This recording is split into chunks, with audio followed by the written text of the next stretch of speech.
आपको दिखाई देता है? मौसीकी की तो अपनी रुख तब्दील करती रहती है और हालात बदलने के साथ साथ और ज़मानों में उसमें तरक्की तब्दीली लाजमी है, लेकिन पहले की मौसीकी ज़्यादा चूँकि वो क्लासिकल बेस्ड है और उसमें सुर का बहुत लगाव है, इसलिए वो पायदार है और वो आज तक पॉपुलर है।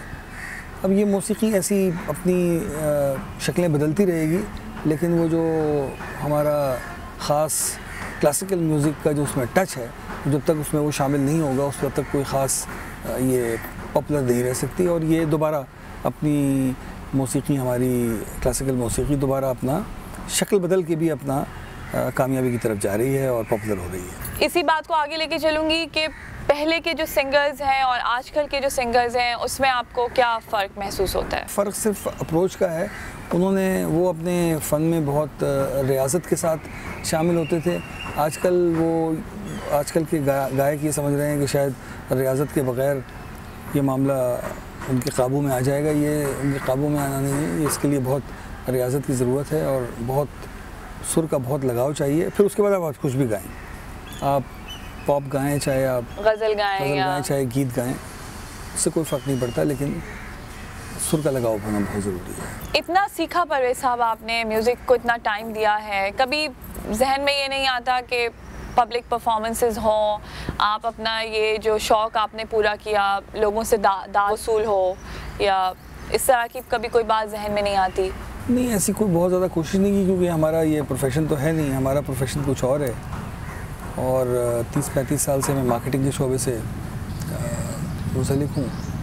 और हमारे खां साहब मरहूम उस्ताद मुमताज़ अहमद खां साहब के इंतकाल के बाद उनके साहबजादे उस्ताद तौफ़ीक़ खां साहब ने आना शुरू किया और माशाल्लाह वो बहुत अच्छे कव्वाल भी हैं, अच्छा। गायक भी हैं, माशाल्लाह, कंपोज़र भी हैं, तो और बहुत अच्छे उस्ताद भी हैं। तो उन्होंने और आगे बढ़ाया काम को। मैं उनकी एक आध कंपोजिशन आपको सुनाता हूँ। बहुत अच्छी एमन में बड़ी खूबसूरत गज़ल कंपोज करते हैं।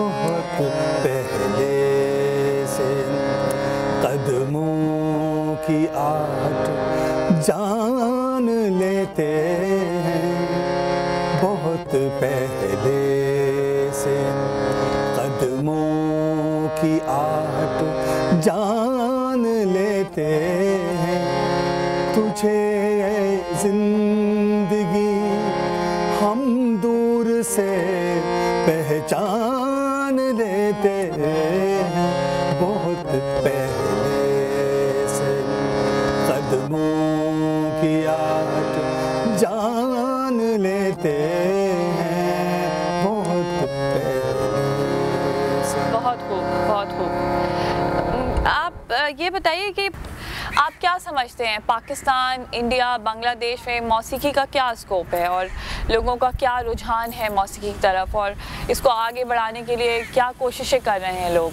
मेरा ख्याल है इंडिया में तो चूँकि मौसीकी का बहुत तरवीज बहुत है, उनके रस्म व रिवाज भी शामिल है। इसी तरह बांग्लादेश में भी बहुत मौसीकी का रिवाज है।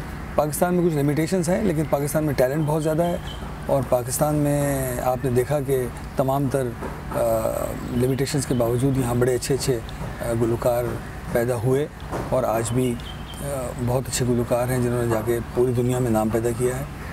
तो ये फ़न जो है ये अपनी मदारिज तय कर रहा है और मेरा ख्याल है कि इसका फ्यूचर बहुत ब्राइट है और बहुत अच्छा जा रहा है ये। शुक्रिया परवेज़ साहब आपका बहुत बहुत, आपने अपने इतने मसरूफ़ शेड्यूल में से टाइम निकाला हमारे लिए और अपने एक्सपीरियंसेस शेयर किए, और जिस तरह आपने अपने मौसीकी के शौक़ को आप आगे लेके बढ़े, आपने हमें वो सब बताया। आपका बहुत बहुत शुक्रिया। जी नाज़रीन, तो ई साउथ एशिया के इस प्रोग्राम जलसा घर की तरफ से मैं सदफ़ परवेज़ हुसैन अब आपको खुदाफिज़ कहती हूँ। इस प्रोग्राम में हम आपको ऐसे बहुत सारे फ़नकार से मिलाएंगे जिनको आप नहीं जानते और आपको जिनको जान के मज़ा आएगा और ख़ुशी महसूस होगी कि बांग्लादेश, पाकिस्तान, इंडिया में ऐसे बहुत सारे गुलकार फ़नकार मौजूद हैं जिनको हमारी दाद की ज़रूरत है और जिन पे हमें फ़ख्र होना चाहिए। तो आपका शुक्रिया, अगली प्रोग्राम में मुलाकात होती है। Thank you.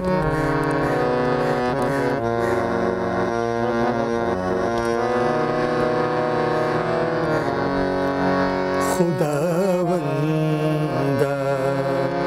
ये कैसी आग सी